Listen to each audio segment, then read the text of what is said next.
পশ্চিমবঙ্গ সরকার শিশু বিকাশ প্রকল্প আধিকারিককরণ একটি বিজ্ঞপ্তি প্রকাশ করেছে। এখানে যেটা পরিষ্কারভাবে বলেছে যে এত দ্বারা সংশ্লিষ্ট জনগণকে জানানো হচ্ছে যে উত্তর চব্বিশ পরগনা জেলার অন্তর্গত যে সমস্ত অঞ্চলে বিজ্ঞপ্তি আকারে প্রকাশ হচ্ছে, Ashoknagar, Kalyanghar, Bagda, Barasat city, Basirhat city, Barrackpore 2, Barrackpore city, Garulia Nagar, Hingalganj, Kamarhati city, Kanchrapara city, Khardah city, Madhyamgram new Barrackpore city, Naihati city, Uttar Dumdum city, Panihati, Sandeshkhali 1, Swarupnagar, Titagarh city, এই সমস্ত অঞ্চল জুড়ে 29/2/2024 অনুযায়ী শূন্যপদ পূরণের জন্য যে দরখাস্তর আহ্বান করা হয়েছে তার লিখিত পরীক্ষা 25/8/2024 তারিখে সকাল 10টা থেকে 12টা পর্যন্ত পরীক্ষাটি অনুষ্ঠিত হবে।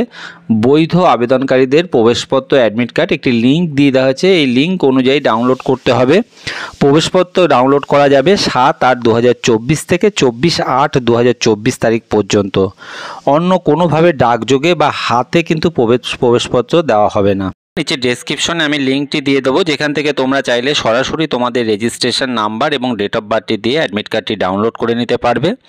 ICDS নোটিফিকেশনের উপরে যদি তোমাদের কোনো কোয়ারিজ থেকে থাকে অবশ্যই তোমরা আমাকে কমেন্ট বক্সে প্রশ্ন করে জানাতে পারো। আর বন্ধু, ভিডিওগুলি যদি তোমাদের ভালো লাগে, কাজে আসে, এমন অনেক কাজের প্রয়োজনীয় ভিডিও খুব সহজেই পেতে চ্যানেলটিকে সাবস্ক্রাইব করে রাখবার জন্য অনুরোধ করব। ধন্যবাদ।